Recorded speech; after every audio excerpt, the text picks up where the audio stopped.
What's up, Connection Podcast Network listeners? Welcome inside the Wrestling War Zone, a Monday Night Wars podcast retrospective series. I am JT, and joining me as ever is my partner Chad. Chad, how are you? Doing good. Back from the cruise. Chris Cruz? Can report 0 Happy New Year's. Very good. I know that was an open question for sure. Yes. Groony on my Facebook wall was very, yeah. Yeah, no, all right. Well, that's good. Everything went well? Yeah, it was a good cruise. 3 days is very quick. That was the shortest cruise I've been on. It really does go by in the blink of an eye. Well, you've already been in 2 in like 3 weeks, haven't you, or something ridiculous? 2 in 2 months. It's not too bad. So we had a game night here the other night. Mm-hmm. And we were playing Cards Against Humanity, as you do. We had like 14 people, so it took a while. But one of our friends here had to read the cards, and she pronounced the card Count Chocula when it should be Count Chocula. It was an all-time mispronunciation. Count we were dying. I'm like, it sounded like friggin' Black Panther. I was like, what's this? Count Chocula. I was like, it was an all-timer. Like, what are you talking about? Did she? Was she familiar with the cereal? For like 4 days. Yeah, I think she was a little buzz going on maybe, and had been reading cards, card after card, and just kind of brain fart. But it was pretty funny. I can relate. I have a tendency to say the wrong thing, so I can respect that. Dressed to the sevens. That's one of my more infamous miscues in the past. So we did that, and then we played a very quick game of 90s Trivial Pursuit, which I think may be the fastest Trivial Pursuit game ever. I think it was over in like an hour. Me and my buddy Joe won. It was just 3 teams, but yeah. So it was a brief game night, not super intricate, but it was fun. You'll be happy to know I won sports trivia on the cruise. That's my man. So. Did you get the little ship thing? No, they don't have those anymore. They got a little like medal now. It's like a gold medal, but it has the carnival emblem. But yeah, I procured that. Not bad. Yep. Yeah, I remember I got a few of those ships, but I'm looking forward to the ship trivia when I return. Was it hard questions? Was it like an easy competition? It was pretty hard. I mean, luckily it was at least mostly like the big 4. Like on the Norwegian cruise, I did the sports trivia, and it was like cricket, obscure volleyball. Like they asked how many meters is the archery like target away from the players in the Olympics. I mean, I didn't know that was 70, but whatever. But then they I mean, it was generally difficult, like name the only team that won 2 World Series in the 1980s. So you had to kind of do your Rolodex. Who has the most wins and losses in baseball history? What year was the NBA founded? So is it Joe Torre most wins and losses? No, pitcher. Oh. I think he's the manager with the most wins and losses. Yeah, so it was Cy Young. What I would like to do, we just ran out of time for this game night. I want to do even like at home with a group like that, like a trivia night type thing, like one of us hosts and just comes up with the rounds and stuff. I think that'd be fun. So I'm gonna do that soon. But you an episode. Although I do have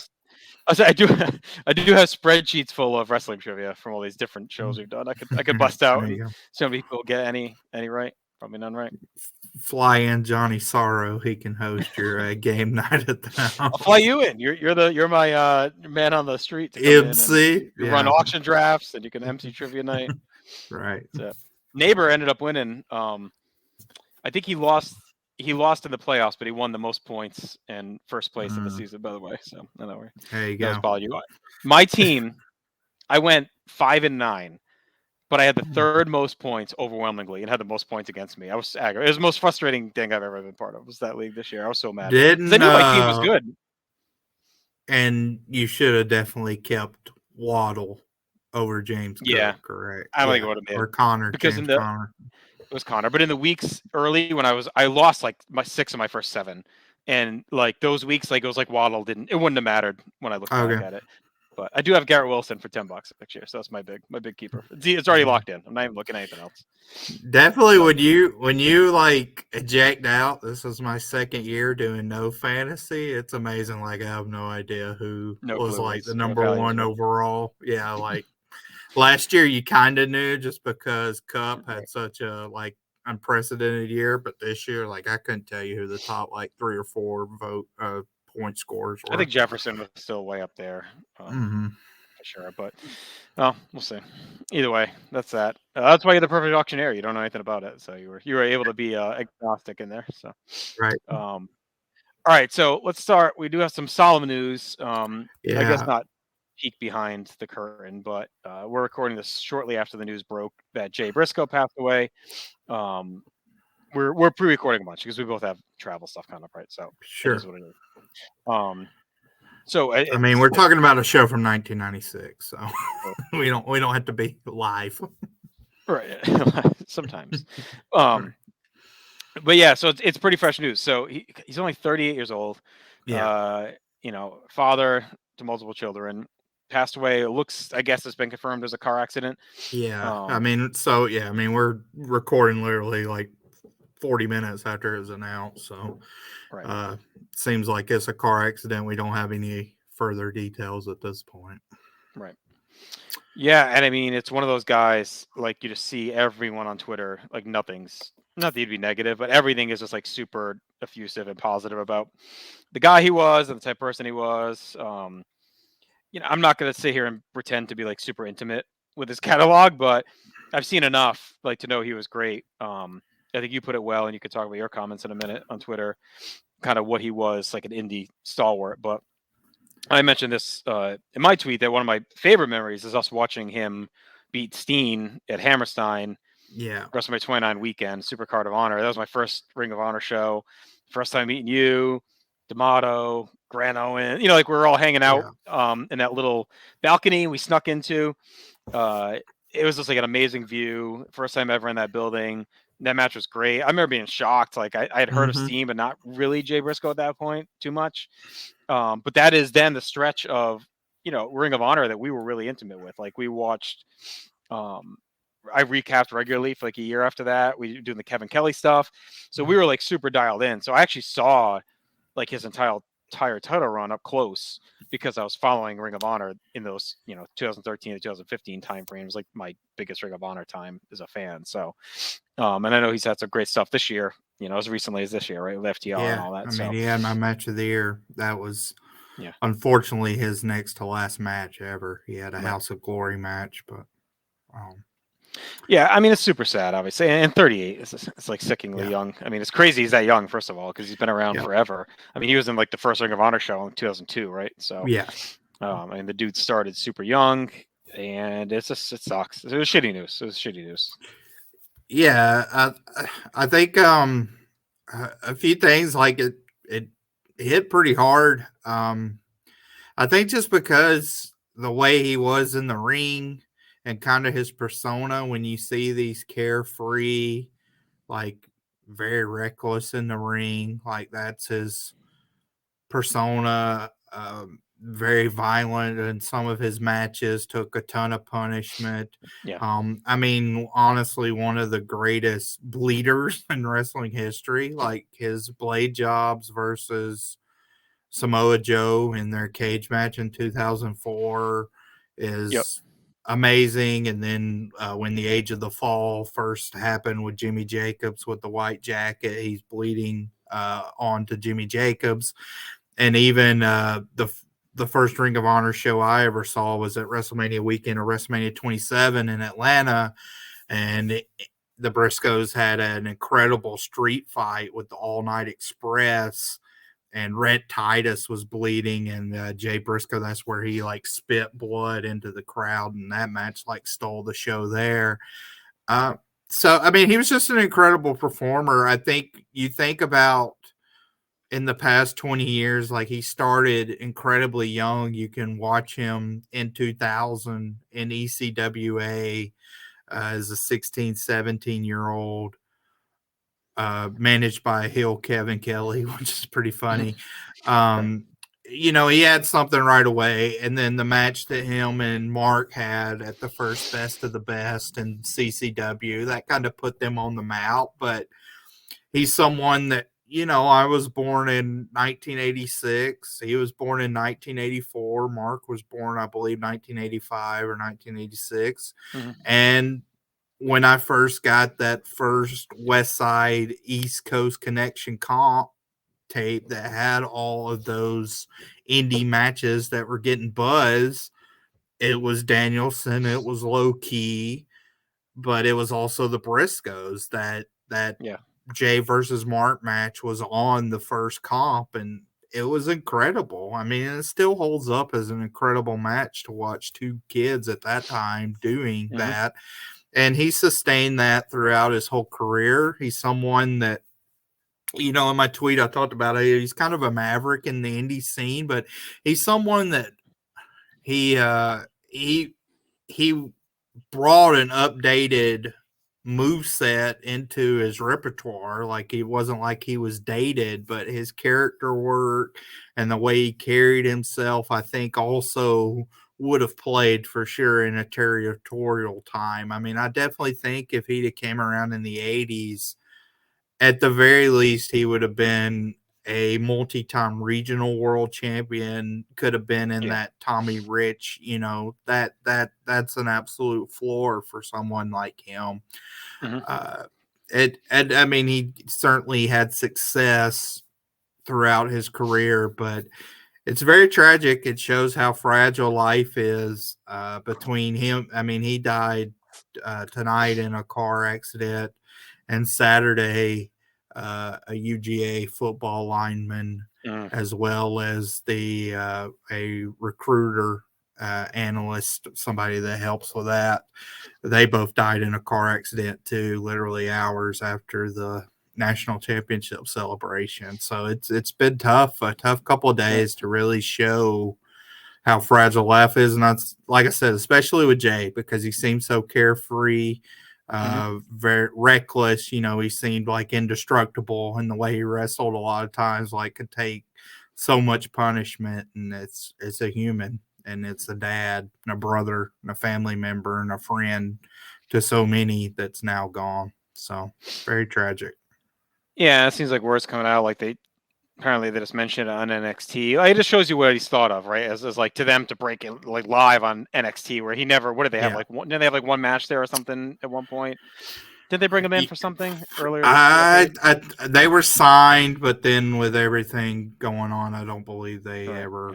Right. Yeah, It was something. But they weren't part of the show, right? But they're taking the time out. Tony Khan obviously announced it, but they're basically signed with him. So, and you can see it here. It's up on the screen. Producer Tim loading it up. The story on 411 Mania. So just outpouring of support for Jay.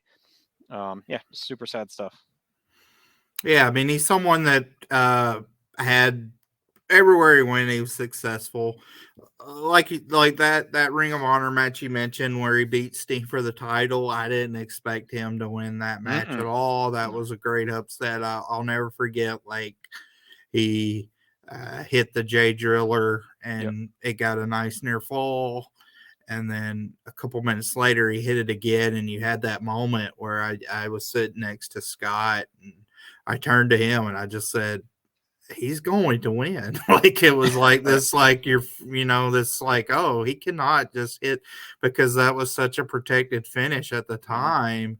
It was like, he's not just going to keep hitting this and Steen is going to kick out. So when he hit it that second time, I was like, I think my exact quote was, holy shit, he's winning. And then he got the 3, and I know, was it known too that went nuts. Was it known that Steen was going to NXT at that point? Like, was it one of those things where like you knew he was going to lose it at some point, but not sure when? No, I don't think it was known that he was. I mean, I still think he stayed around for a decent amount after that. Yeah, because he doesn't go, I think, till 14. Yeah, I think. So. Yeah, shitty news. So I mean, we'll obviously see more about details as they come out, but definitely has shaken up. I mean, even Iron Sheik's putting him over. So there you go. Everyone everywhere. Yeah, very sad. All right. Well, RIPJ, one of the greats, no doubt. It's never an easy transition. No.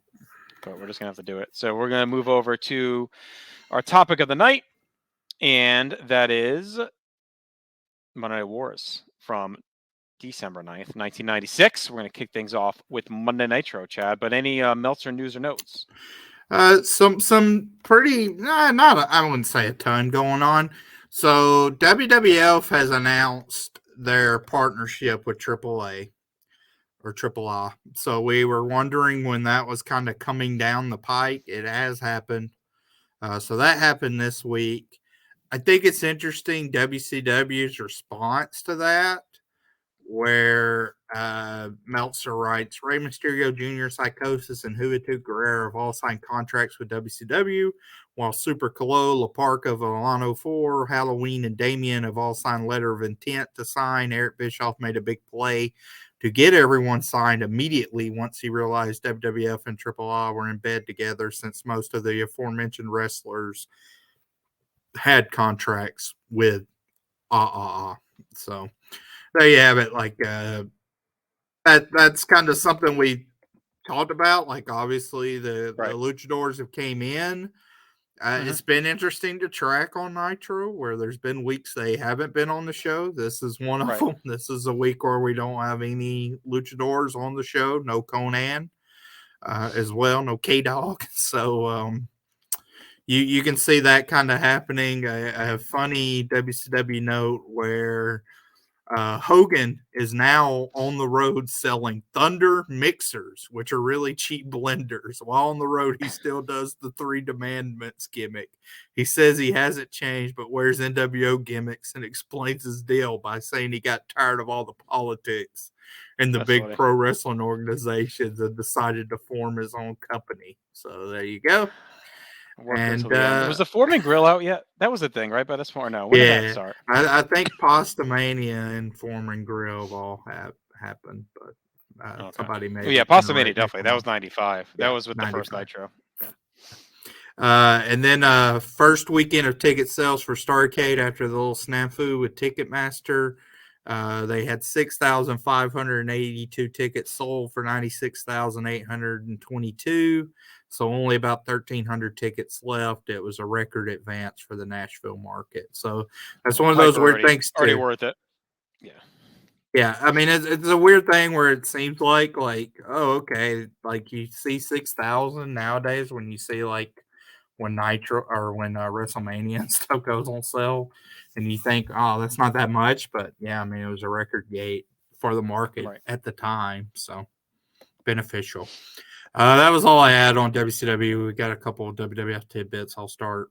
I can go right before Raw. But we are in Charlotte, North Carolina at the Auditorium, Independence Arena, I think is what it's called. Anyway, it's where Starrcade 93 is. Same opening as before, as usual. And as soon as we come in, we get the pyro and Roddy Piper's music is firing off. Waste no time. Yeah. And so this show, again, like you need to track what's going on now on Raw when stuff's happening on Nitro. So as we'll get to, Raw opens up with kind of Sid, their world champion. So Nitro counteracts that.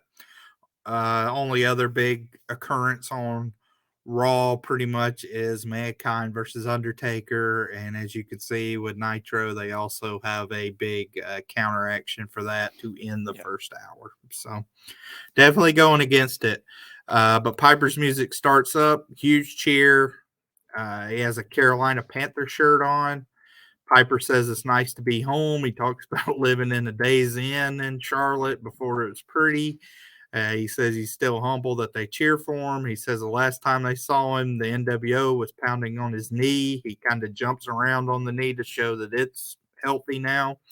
He's going to tell us some stuff that no one will tell you. He starts with Starrcade. Roddy says he has 6 kids. He has to win this fight. Then he goes off on this kind of weird tangent, but I guess it was interesting, where he talks about boxing Mr. T. He was told to make a dive, and it was the most shameful thing he's done. He says you'll never guess who it was that told him to take the dive, and talks about how he had to pull his punches and all this so the actor wouldn't get beat up and whatnot. He says he'll never take a dive again, and he'll be damned if he takes a dive for anybody else anywhere. Piper then points out somebody in the crowd that has a "This is NWO country" sign. He says he has nothing against NWO. He's not with WCW or NWO. He's Roddy Piper. He talks about the promo that the NWO did at one point with all 6 of them in leather and not one woman. And then he kind of does this, so Right. insinuating something there. He's sick and tired of hearing about Hogan. He calls out Hogan right there, right now. He wants to get it on tonight since they're both in the arena. He says he's going to be an underdog in their match at Starrcade, and he'll be the Evander Holyfield of this fight, and what doesn't kill him makes him stronger, and he's feeling awfully powerful. So I thought this was another strong Piper promo. I mean, it wasn't that long again, so I think that's again the best thing that can go for him. Like the Mr. Rambling. The Mr. T stuff was a little weird, a little out of left field, but it kind of came around that he's not going to lay down for Hogan or play politics or whatever. So I get that. And again, it was 7 or 8 minutes. It sets up the rest of the show that he's looking for a fight, and I found this another effective Roddy Piper promo. Were you getting the insinuation that he meant Hogan told him to lay down? Because I think you would think the first bet is Vince, but I think when you think about it, I think it was Hogan. I think that's what he's saying, is that Hogan is the guy that would kind of give this career advice, like, look, it's best for your career, lay down, do the dive. And in Piper's mind saying, well, he wanted me to job and look stupid, right? They don't get to it, but the more I thought about it, I'm like, I think that's what he was trying to say, is that Hogan told me, oh, you should lay down, it's good for business, it's T's friend, whatever. So Piper did it. Because that would make more sense to me than Vince. Because Vince, I mean, he's not ranting about WWF at all in any of this. So, yeah, I didn't even think of that, but that's true. That could be the case. I mean, the way he said, like, you'll never guess who, was a little weird. I couldn't really gather if he was being facetious or not. Sometimes it's kind of tough to he can be a little elusive in what he means with that. right. But yeah, could have very well been Hogan, the way he was talking. He also mentioned, Tony mentions the Panthers beat the Niners yesterday to clinch a playoff spot. So, I mean, this was their big surprise year. They're only 2 years in, and they end up making, them and Jacksonville make the playoffs, I think, the same year. And make the conference championship. Right, they both make the title games, yeah. So that was like a big deal at the time. He also said when he lived at the Days Inn, he had a lengthy rap sheet, so that was funny. He said, the NWO acts like I'm supposed to be a gimp and be ashamed, but it didn't stop Bo Jackson. I thought that was a good line. Basically, they both have messed up hips, but they're supposed to be gimps, but they're still battling. And yeah, he name drops the Panthers a couple times, which I thought was pretty good. He says Holyfield. He also says I'm an underdog like the Panthers are, basically, in this season. So he's been great. I mean, this is some of the best Piper stuff since '86, I think. I'm not the biggest fan. We talked about this of his face WWF stuff. Kind of is what it is. He can, the early stuff in '96 we saw was fine. Some of it Goldust, but again, he can go off the reservation quickly. But they've really kept him in line, and the hype for this match has been great. Like it's, it's fresh in the world of WCW and even in wrestling. Like Hogan and Piper hadn't crossed paths in a decade, so it's not like they just feuded in WWF and they came here and continued the feud. Right? Like Hogan and Savage kind of was that way. Like they had really been kind of feuding on and off into 1990, and then they were right back at it in end of '94 in WCW. They're together again, so there wasn't that gap, and we had seen them fight 100 times, right? But Hogan and Piper, they really just had those matches in '85, and like that was it. So like it's not like they've gone back to it over and over. So it's like something a whole generation of fans didn't really see, and another generation of fans was the nostalgia, right? So it's like, it's something they'd really be into. Probably if you're an older, maybe lapsed fan, you're flipping around, you see Hogan and Piper. It's like, oh shit. Like I remember watching that on MTV or whatever. So I think it's a shrewd feud. And the good thing with WCW, and this will be the case for a while, they could kind of take the risk and put these kind of matches on top. Now, this isn't a dream match, but work-wise, because they're so loaded on their undercard with all these other great wrestlers, that they could kind of say, okay, we know we're going to get 2 or 3 great matches on the undercard anyway. So if we needed to, we can roll out a match that maybe peak at 2.5 stars in the ring, right? But whatever, it's such a big draw and big names and excitement that will carry for the work rate guys, will carry the bottom underneath them. So, right. That kind of transitions. I figured we'd go to break, but we don't. As Piper's music fades out and Mike Enos's music fades in. a funny line here where Tony says you're watching a real man's man, and then Larry says, "Yeah, there aren't too many of us left." So he tells, He's got to get himself in there. yeah, put himself over there. It's Mike Enos versus M Wall Street. This is nothing. Like, this is a minute match. Crowd doesn't know who to cheer for. Enos gets a couple of arm drags. Tony lets us know Kevin Green and some other Panthers are in the house. And then for the first time in a few weeks, Ted DiBiase strolls out, literally like a minute into the match. So he strolls out to ringside.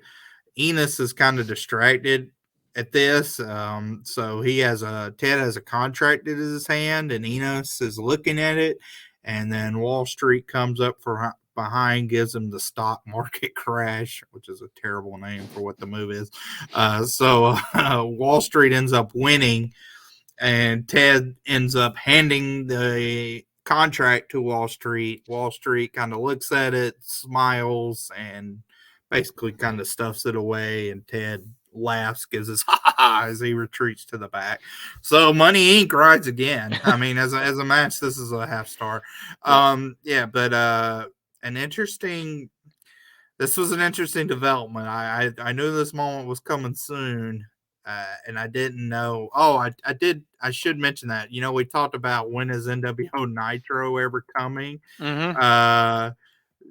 Dave does have a quick note for that. He says NWO Nitro is slated to start either 12/16 or 12/23. The holdup is because they haven't finished the graphics package yet. So they kind of keep pushing it out, but you can see they keep accumulating bodies. Like now we got Wall Street, we had Bagwell. They do a angle live for this audience that airs on the weekend. We'll see if we see it on the next Nitro, but it involves Scott Norton. We know Chono's coming in. So, I mean, they're definitely accumulating bodies now at a rapid clip. Yeah. I think Wall Street's easily the lamest of the members. And like we talked about with Vincent, at least he's being presented as a complete, Right. lackey. I mean, Wall Street certainly has history with DiBiase, so you have that. But when you're trying to present this group as outsiders and cutting edge, and even with Hogan, you can at least buy that because he's larger than life, or like even it's a big joke that his ego's so inflated he doesn't realize it. Mm-hmm. Wall Street just doesn't fit at all. No. So it kind of sucks. I mean, I think there's way more better options they could have went with. I mean, even Enos, like I would have even taken him because you could have said like, oh yeah, I mean they could have Oh yeah, came he's out young. and said, Yeah. he's I'm a way more Beverly interested in brother. him. They could have always said like, hey, I remember you a few years ago in a tag team you with some genius, and I saw you had potential. I mean, you could have done something. Right. Or just say he's an interesting guy that, he's a big prospect. dude and, he's a prospect. Like, I'm way more interested in him than Wall Street at this point. Yeah. Like, the match, I'm with you. It's a half star. It was nothing. DiBiase with him, I guess is a cool wink, wink, nod, nod. I don't know if that's why they did it. It was just like, oh, well, they're buddies from, I think they're trying almost too hard now to make those connections when it's just like, whatever. Yeah. Bagwell jumping was fine, right? Like he didn't have to have a connection to anyone. We don't need to recruit Wall Street because he's DiBiase's boy. It's unless whatever, they just liked him as a guy and wanted to give him a chance. But I just whatever. Larry says Wall Street doesn't need the money. He's always into like these weird things with stuff like that. Like, all right, is he really rich? Like, whatever. Wall Street's known for his riches, but whatever. Yeah, I mean, accountants. He's an IRS. I don't think he's supposed to be an accountant in WCW, right? He's like a Wall Street, like a stock market guru. So I guess the idea is that he's rich from like the stock market. Okay, it's a little wild. All right, we see some clips from WCW Saturday Night. We saw Benoit and Woman are enjoying a nice dinner. We learn later it's from Germany. But she says that, Kevin won't be able to find them. Same stuff. Like, I warned you in Baltimore that if you kicked him one more time, that was it for us. he did. So there you go. Benoit says you talk about kicking some sense into him. He needs some sense knocked into him. The best chess player in the game. My bishop takes your queen. Checkmate. As they do the interlooping wine drinking. Yeah. So it was what it was. Yeah, and Sullivan was shook. Yeah, Jimmy Hart, when they cut back to WCW Saturday Night where Tony was giving the interview, and Jimmy's like, let's get out of here, Kevin. And they scurry away. It's such a weird feud too at this point, because like, who's even the face? Like, it's personal, it's intense. Yep. The Horsemen are kind of faces. We know the Dungeon's not, but they're doing it in a way that makes us feel like makes us feel like he's like we should feel bad for Sullivan, like the way where Benoit's talking and everything, and Sullivan looks shook and he's shaken up, and like that's not something like heel does. But then Benoit's saying stuff that's kind of like, it's not 1950, women have a say, it's 1996, she can do what she wants. Like, they're pinning Sullivan like being a domineering husband or whatever, like, so it's getting weird. It's getting weirder. So yeah, it's like too in the weeds now, and then just. It's impossible to detach it from real life. It is, right? So, like, that just makes it worse. Like, knowing, like, okay, like this, the angle's not even that fucking great. And like, this is where it's going to go is, they end up together, destroys their marriage, ends up destroying a bunch of lives. Like, it's just like, the whole thing is messed up. It's bad. It's tough to watch. So then that leads to a match. Hugh Morris versus Renegade. Very random match. All right. Morris pounds away, laughs. Joe Gomez is out with the Renegade. Tony kind of fills the time talking about the history of Starrcade and Roddy Piper being there. Mm-hmm. Larry says, well, hey, if Hogan wins, they may never be another Starrcade because, the NWO will take over and whatnot. Right. I will say this about Renegade. Actually has a nice little flurry of offense here where he gets a good-looking power slam, does the handspring elbow. I mean, that's something. They just don't care on commentary, though. It's all no. I mean, this is a throwaway match. This is your Duggan and Wall Street match. He goes for the Bulldog. Morris back suplexes him and then gets the no laughing matter for a win. So, like I said, I mean, it was honestly probably a little more spunky than I thought when they came out there. But I went a star and 3/4. I mean, it wasn't like it was a good match. I just want a star. I mean, Renegade's spinning his wheels, just express lane stuff. It's just, you mentioned it before, like, we don't get any of the luchador guys or the cruisers really this week, so we're stuck with this, like, Saturday night crew rolling out here match after match, and they're up against Raw right now, so I know they programmed against the Open. Raw's not that bad, you know what I mean? Like, do we really want to tank this badly? It's not like it's a layup, but it's like, it shows what they think of Real Double J and Hawk Bradshaw. I guess, but I don't care. I mean, there's gonna be something else we can do. Show replays of last week or something better than this.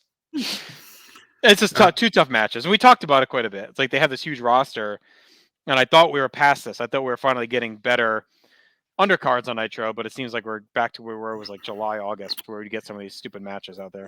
They're missing a lot of guys on the show. Well, there's a Germany tour too, right? Because they say the Benoit and women are in Germany. So I don't know were they on tour with WCW, or was it like they were doing an international tour somewhere else? But no, I don't think they were there, because it is a light roster on the card, so there's a chance. Yeah, there's no luchadors. But even like weird stuff like yeah, I mean, Dave says there were no house shows this past week, so I don't know. I don't know what was going on. Like, you had no Regal, you had no luchadors, which we talked about. Giant is out for literally 2 minutes right at the very end. No Sting, no Hogan, which we'll get to. It's no Luger, right? So it's one of our least star-studded shows, I would say, in a while. They kind of replaced it with Kevin Green and Flair. It's maybe they figure if Flair and Piper is enough on this Flair, one. Piper, and Kevin Green. So Sullivan comes stomping out. He's wearing a Four Horsemen shirt, but there's an X's on the face of Benoit in the Four Horsemen logo. And then he gets on the microphone and says, this is he understands this is a rating game. You're doing everything to get ratings. That video wasn't sent to WCW though; it was sent to me. Why don't you have the common courtesy to ask if you can show that? He calls Tony a pawn trying to get ratings, and the next time you have something, to show it, to run it by me first. At one point, he asked Larry, he's like, "I know you agree with me." Again, kind of some odd stuff going on here. Sullivan's delivery is always a little off. Wonky. Yeah. This is weird. Again, it's a lot of time dedicated to this right now. He says he has a personal life. He's got things he does outside the ring, and that video affected someone in his life badly. So I don't. Again, it's hard to really bite into the storyline right now. It's convoluted. There's no clear face heel line. Half of it's shrouded in insider mystery. It's kind of like we still never really said when it's all everyone were together. Like it's just being hinted at. It's way too deep of a concept right now for everything else we got going on WCW. So in your face, this seems like so out of place overall. And like, why are we suddenly, after all these years, supposed to be sympathetic to Kevin Sullivan? Like, it's not like we didn't, and he didn't even have a reason to do it. Like nothing happened really to make us start to feel bad for him other than this shit. So it's like, right. He spent most of the year trying to kill Hogan. Now we're supposed to like feel bad for him, but I thought the Horsemen were kind of faces. I mean, Flair's acting like a face. Like, so it's like, what are we doing? Like, well, it doesn't none of it makes any sense. I mean, I guess at least the Horsemen are kind of giving Benoit shit a little bit about it. So like, you could tell me they're annoyed that this is still going on. So at least that's something. But yeah, it's not like super intriguing to me. Pretty quick video package of Sting airs. Basically, just shows him the past few months coming out of the crowd. It has some graphics. The music's fine. I thought this was fine. Nothing major. Then we get a Mean Gene interview with Kevin Green. I love Kevin Green's promos. He calls Mongo a foe, says they're going to accomplish kicking a bunch of ass, talking about him and the Panthers. It still burns him about Mongo, and he will have his say one day. So, I mean, nobody does long-term booking like Kevin Green. Like, right, he's ready to go. And actually works. Like, they fight 6 months from now. So he says, like, in the off-season. Yeah, so it works. He says the Panthers are on a roll. They've surprised some people, and the 49ers know what he's talking about. Huge pop from the crowd for that. He says the NWO is a bunch of crap, and if he gets a shot at Hulk Hogan, he's going to rename him Choking Hogan because he's going to be choking with his fist that's halfway down his throat. So, I mean, Green's all energy like usual, but it's infectious. It's fun to watch. I like it. I always like when he shows up. I'm looking forward to him having his little run in the spring. He's always and he's one of the guys that took it seriously. Like he really loved pro wrestling and shows. You could tell he's happy to be there for sure. Yeah. Next cruiserweight title match: Jimmy Graffiti versus Dean Malenko. This is our swan song to Jimmy Graffiti. Last time we'll ever see him. I know he's been kind of a underrated favorite of us. So sad to see him go. Larry, of course, is crapping on the Panthers. He says they lucked out and won a couple games. I thought this was an interesting match where they really give Graffiti a lot of offense. It was shocking. They go to break with Dean in control for a short arm clothesline. We get the outsider shirt shield, but then we come back and they're doing a lot of back and forth punches. Yeah, it's more of a fight. Sonny Ono's out there taking pictures. The camera goes up to Ono. He says Malenko's so stupid he has no chance against Dragon now.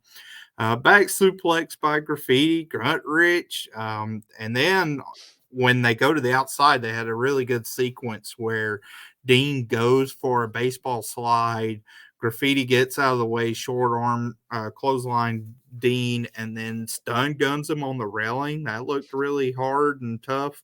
And then we get a superplex back on the inside, but Graffiti comes back from that. It's a power bomb. They do a series of pin attempts, and then I like the finish too, where Graffiti comes back again, hits a stun gun inside the ring, is going for a suplex, and Malenko rolls through for the pinfall to gain the win. So showing he's resourceful. I mean, maybe I can understand you might have a critique that a little bit too much offense for Graffiti, considering Dean has this big match with Ultimo Dragon in a couple of weeks. But I thought as a match, it was a lot of fun.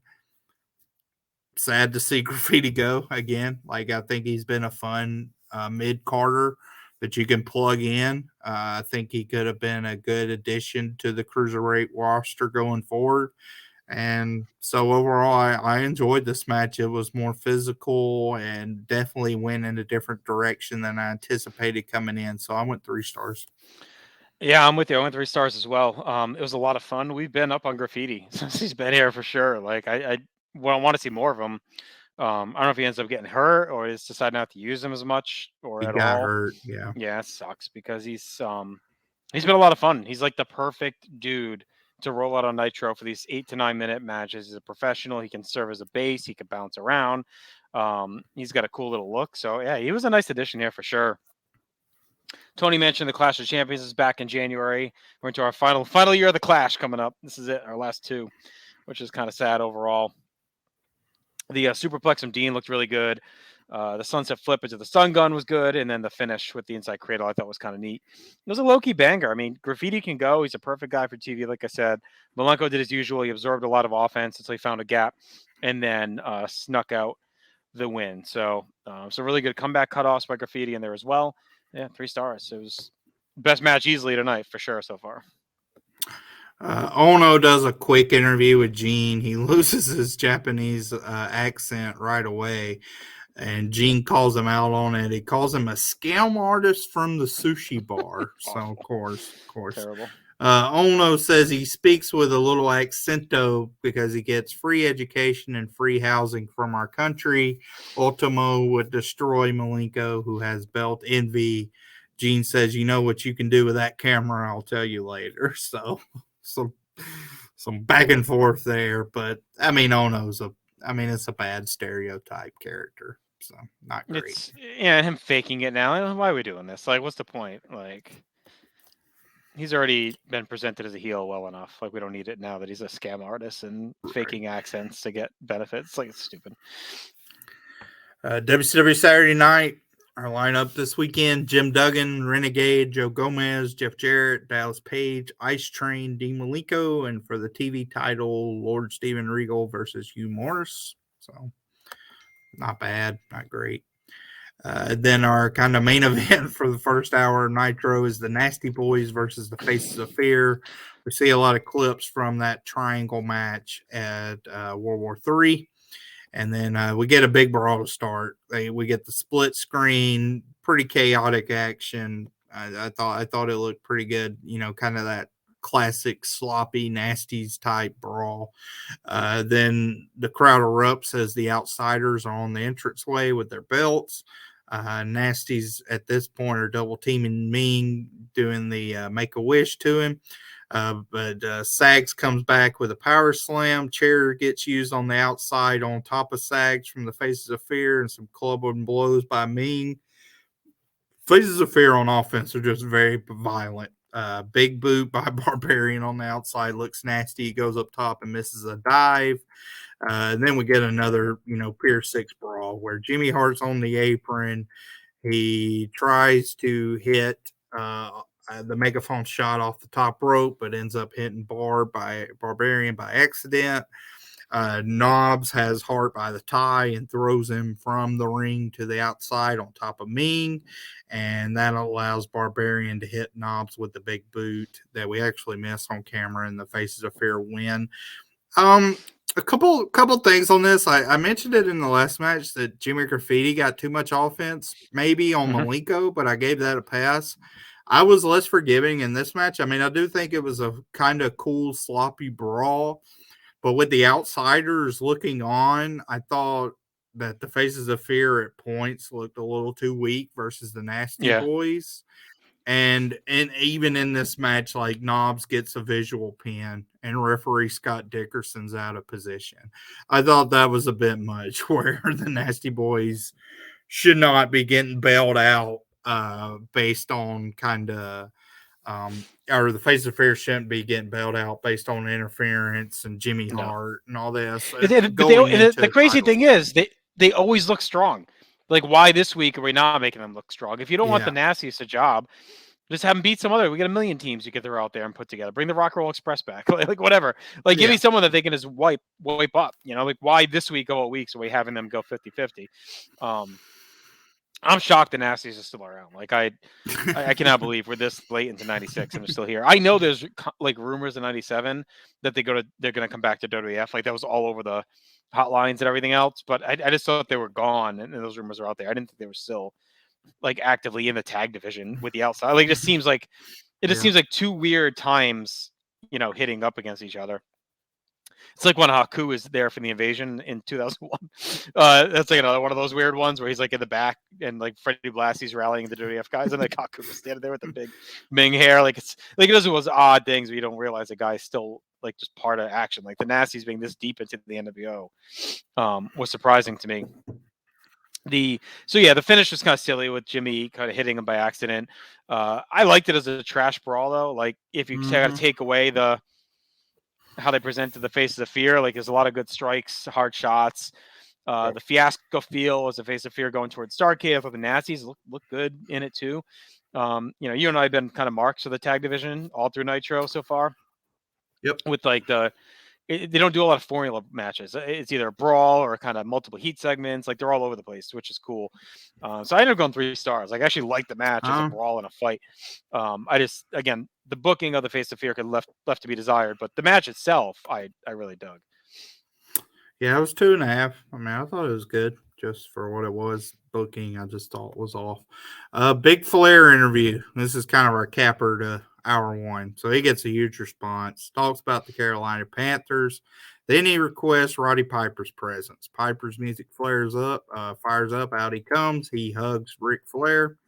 Flair says, at a time when I sit in my home week after week and hear the word icon being passed around so easily, let me assure you that every phase of the wrestling world, this man is truly an icon to the sport of professional wrestling. Piper came to Charlotte in 1981 in a Greyhound bus. 3 weeks later, there was women everywhere calling him Hot Rod. Gene cracks up at that. I mean, he's loving it, eating it up. Now he has a home next to Phil Knight, the owner of Nike in Oregon. Says it takes him 2 days to walk to his front door. And then he says, go ahead. yeah, You might be saying what I'm about to say. Go what ahead. Beavertown? Yeah, he lives in that? Beaverton, and Yeah. Gene like chuckles that Flair says Beaverton. Yeah, he said, well, you said Beavertown, Gene says. Flair says, look me in the eye and says he's taking it upon himself to challenge Hulk Hogan. What do we think of Hogan in this town? He sucks. So big boos for Hogan for that. Flair says this is hard to do. Hogan came to WCW 2 years ago. It was up to Flair to carry the team ball, and he fumbled. Hogan was the better man that night, and Flair walked away. He's embarrassed to this day, and it still haunts him. Flair says Piper is here to rectify the situation. Flair says we all get old, but only you and I will get great. And that the town of Charlotte, the Horsemen, WCW, whatever he needs will be by his side in Nashville. He struts and then says he wants to see you kick Hogan's ass. I mean, another great all-time Flair promo that may be the best promo that a lot of wrestlers have ever had in their life, and it's just It's one probably of, like his 200th 50. best. Yeah, I mean, might make his top 100, but I mean, just a great promo. I mean, certainly one I didn't remember, but then when I watched it, I Completely was like, forgotten the wow, time. Yeah. great, Yeah. just a great promo. Piper comes back, says they don't come no finer than Flair, and he was actually in his gym that day. And as far as the Horseman, this is his last shot, and he must do it alone. If he doesn't do it by himself, he can't live with himself. So he appreciates all the offers and doesn't want this to come across in vain, but he's going to do it alone. And then him and Flair kind of walk arm in arm as we head to break. So, I mean, a great segment, I thought. Flair. It's been an interesting build, I will say, this match. I didn't remember a lot of the Hogan versus Piper build past the contract. Mm-hmm. And I think this is why, because Hogan's not here. Like, I don't, Right. it's very weird. Hogan's missed 3 weeks in a row. And he was on a lot before this because he Yeah. kept closing all his nitros. Remember, he Oh, posed yeah. and like they'd Yeah, wrap he up all did his his nitros at pose the down. spotlight. So Yeah. it's very strange. But in a way, is it smart? Because it's like both guys are so good at talking that they can kind of stagger them, not have to come up with ways to have them interact without touching. And like they did have a lot of TV to build from Halloween Havoc to Starcade to fill Yeah. with this feud. So I mean, they were able to ghost Piper for a month, right? But with the Bischoff stuff Yeah. masking it, and now Hogan's maybe kind of dodging them. I'll be curious if the last 2 weeks going in they heated up with both of them on. But I don't know. I think it might be shrewd because they got so much else going on, and each of the guys can talk in the building without having direct contact. So One thing I like that shows the magnitude of the match, though, is you're also getting these big promos from all these other guys, too. Like Arn last week, Flair this week. Right. So that really helps the gravity of the situation. Like, it feels like a big match for sure. Yeah, it was a great promo. It was super well. Obviously, Flair and Charlotte's going to be on fire. Yeah. Piper's yucking it up. Gene's in with the boys. So I mean, it's it's what you'd expect with these three guys. Like they probably went right to the bar right after the show. Different Beaver Town happened in the hotel room for sure. But I would say, I don't know if we talked about this, but is this the biggest match we've done? In this podcast? Yeah. Yeah, I think so. I mean, we talked about it a little the Iron bit. Man. Yeah. I mean, I think we talked about it. We've actually talked about like this or Hogan Andre, like what was a bigger match. So, I mean, I think this is easily the biggest match in wrestling that you can point to since Hogan Warrior. Yeah, that was in my mind. I mean, because Flair Hogan. I don't Maybe think Flair Hogan was what I was thinking of at Bash at the Beach, but I don't think. I just think you maybe if you were casual, but I think this beats that. I think it's the biggest since Flair. I mean Hogan Warrior, and I think you can make an easy argument it's the biggest since Hulk Andre. Actually, yeah. So definitely the biggest of ours. Run. I would put the Iron Man and then Bash of the Beach probably is the next two that we've done. Two biggest. Yep. So. All right. Hour 2 starts off.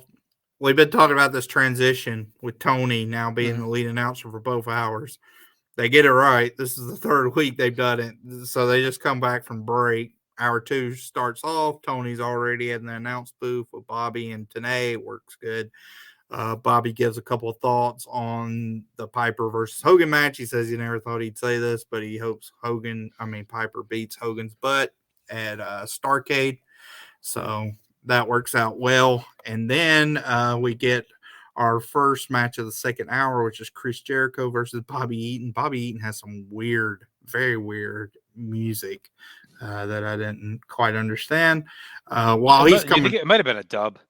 It could have been. It was just, it sounded odd. As he's coming down, they're still talking about Piper versus Hogan. So Eaton clotheslines Jericho down. He hits top rope knee like right away.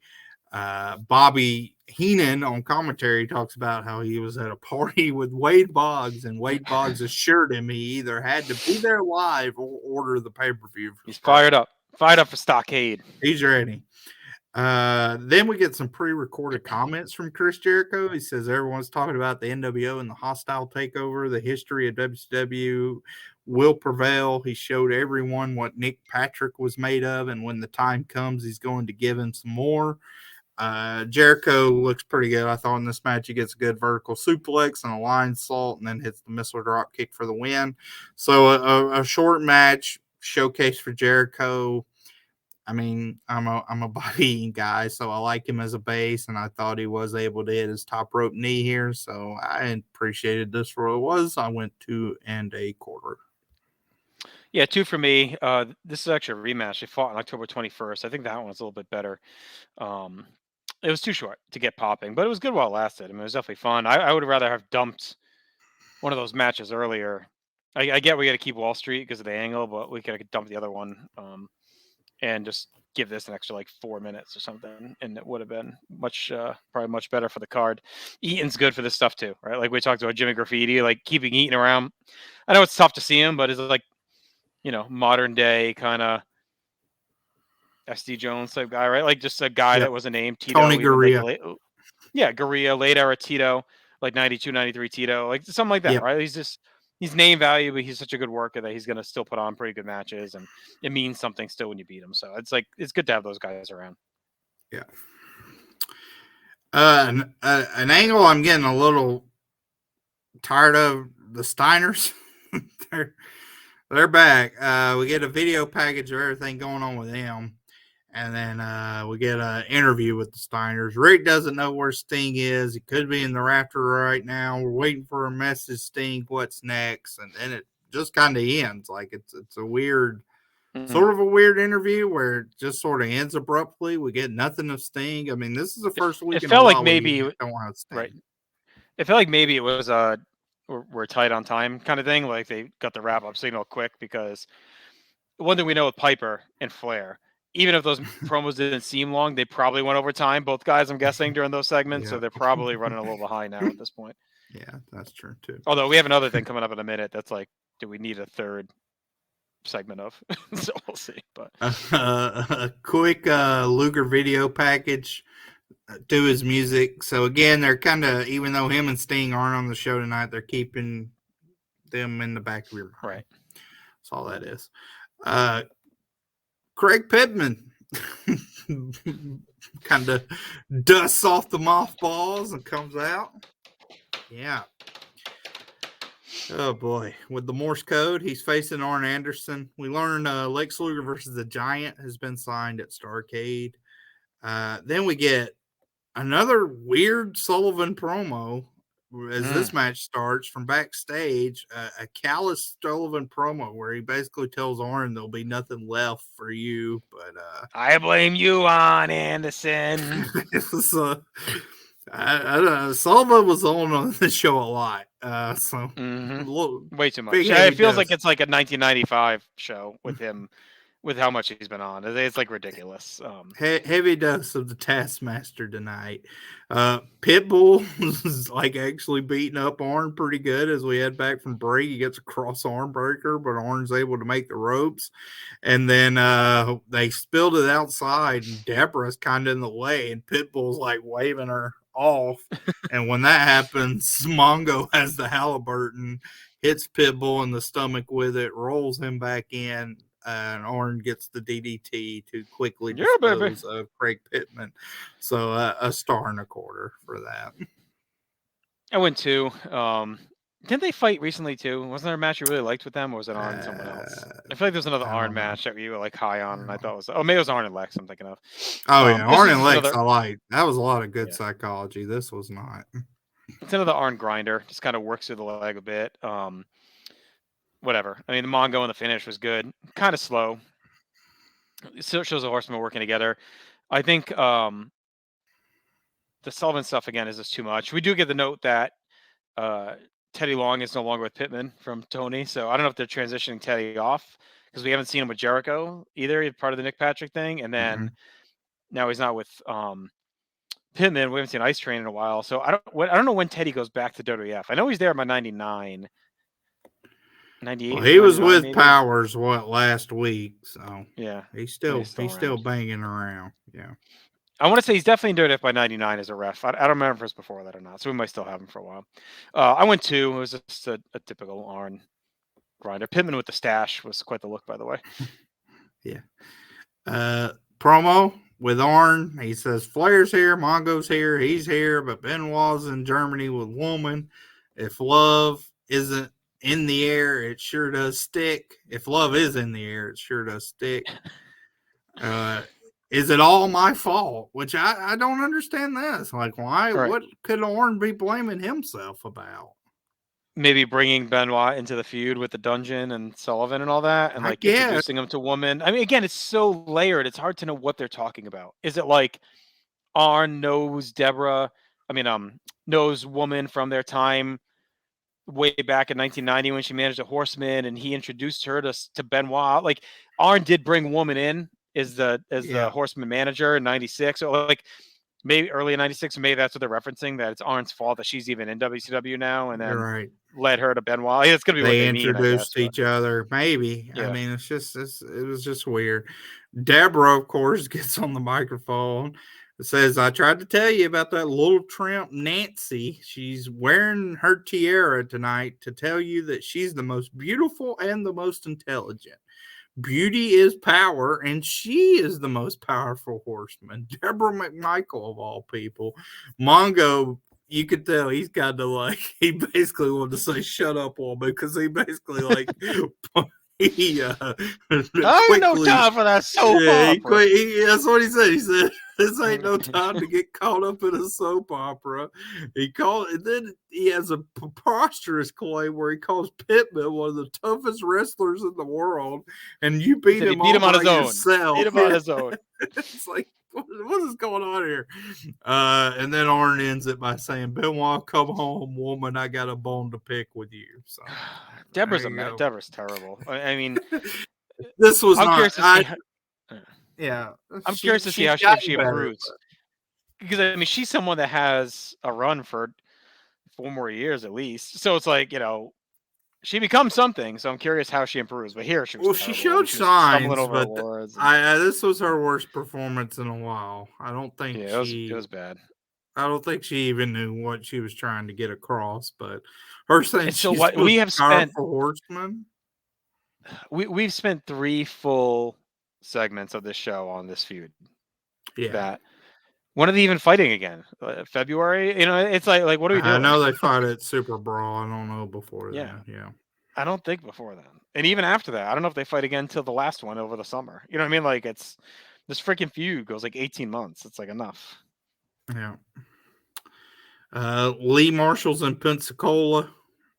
He met some folks. Now, this made no sense either. He met some folks from Alabama. He thinks the brain was at the party, though, as someone rode the folks wagon from Alabama wheel through and the Nitro it sounds like someone we know, but I don't know. Some backwater folks from Alabama by way of Pensacola. Yeah. But did you understand this? This wagon wheel and the Nitro pie? I don't know what the hell he was talking about. I mean, I'm a country boy. Party. I thought he said it was party. Oh, I don't think it was pie. I think he said party. Oh, at the Nitro wagon wheel at his party, at the Nitro party. Wagon wheel at the Nitro party. Okay. I don't know. Got it. And he said he thinks it's Bobby. Was he thinking Bobby was... Did he mean like a Trojan horse type of thing? Like Bobby was hiding inside the wagon or something? I don't know. Bobby... He said there's a wagon wheel at the party, and I think it's Bobby Heenan. That's basically what he said. I don't know what that means. Is that an insult, maybe? Maybe. Bobby gives him a lame retort, too, saying when they invented the first wagon wheel, Lee Marshall was there. So, and he produced Tim to research for us if wagon wheel is some kind of insult. Is that some Alabama, Pensacola insult? Feud we don't know about. Rock me like the wagon wheel. Yeah. It's awful. Next is a big semifinal match in the U.S. title tournament. Diamond Dallas Page versus Jeff Jarrett. Good work to start out. Dallas hammers Jarrett in the corner. Bobby talks about how far Dallas has come. We go to break as Jarrett grabs the hammerlock. We come back from break a lot. It goes on. Tilt-a-whirl slam by Dallas. Jawbreaker by Jarrett. Insecurity hits a good swinging net breaker. And then a nice sunset flip by Dallas. And then he does a great bump off a clothesline from Jarrett. Slingshot suplex from Jarrett. Inside cradle. And then some good punches back and forth. Some good flurries between these two. Dallas, you can tell, like on commentary, they're starting to really kind of put their chips behind him as well. They're talking about his advancement. He's starting to gain more fans from the crowd and whatnot. Even in this match, he was getting a good many cheers. He scales to the top rope, hits the clothesline. The announcers really were surprised by that. They were like, what is he doing? And then he hits it. So I thought that was a real good near fall. And then we get the finish, which I really liked, where Dallas kind of charges in. Jarrett moves out of the way. Dallas goes to the outside, and here comes Hall and Nash. So Hall and Nash run out to the ring. One gets on one side, one gets on the other, and Nash is kind of in the entrance way, jawing with Jarrett, and Jarrett climbs the ropes and is talking to Nash, and Hall's able to sneak up from behind, hit the outsider's edge. But I like this little piece where he doesn't put Dallas on top of him from the pin. I thought that was a nice touch where he just kind of goes out of the ring then. Right. So at the same time, Dallas kind of crawls in, does get the pinfall, and then sees the outsiders retreating back to the entranceway. But overall, I really like this match. Actually, I thought it was a good slugfest, some good moves. I mean, you had a slingshot suplex, a lot of other tilt-a-whirl slams, a lot of offensive arsenal here, and a clever finish. These are two guys I've been digging, so it was no surprise I dug this match. I went 3 1/4. Like this one a lot. I applauded the throwback of Razor hit the Razor's Edge on Jeff Jarrett. It's like right out of 1995 WWF, and then TNA just to come TNA 2003 or 2002. Right out of the playbook. And a big match. I mean, the winner goes right to Starrcade here to be in the final, so it's like a big deal. Tony reminds us of the mandates at the conversion of the contracts, the NWO. And how Page still seems ticked off. Tony does this whole thing where he butchers all these dates about a Nitro in Chicago, Clash in Milwaukee. He gives the wrong dates and then corrects himself later in the match. So Nitro is January 20th in Chicago, and Clash on January 21st in Milwaukee. Saturday night in Green Bay, taping on 122. And Bobby says Green Bay is the fashion capital of the country. They make all the women's bowling shirts, 56 large. It was a great line. I don't know how Tony and Mike didn't lose on that. Tony says the Broncos learned about the Packers this weekend. And that comment. Also, the crowd is into Page here quite a bit, and Tony kind of covers for it. He says it's the Flair loyalty in Charlotte rejecting Jarrett as Flair's replacement. So they're behind Page. So I thought that was pretty interesting approach to it. But I liked it. I thought the heat segment was a little slow. It was proficient. Page is usually pretty good underneath, so I think turning in face is going to make a lot of sense. His comeback was good, and he has the snap finisher now, so it's like he is way better suited, I think, for face work at this point. Whereas I think Jarrett also is better as a face, but he kind of had to play a heel here. So it was good. It continues the NWO stuff with Page. It's kind of my standard Jarrett 2 3/4 match. So I dug it. It was a little less than you. Gene comes in for his weekly interview. He wants to score. Dallas says, "Yeah, I know," but I thought he actually answered them pretty good here. So he says it's like this: I don't need them. I got the hottest finish on the planet. He was inches from dying. I look up and they are leaving. You do your thing. I'll do mine. Where were you 3 years ago when I was busting my hump in WCW? He was rated most improved in PWI. PWI, so Jonathan Gresham are buddies in that regard.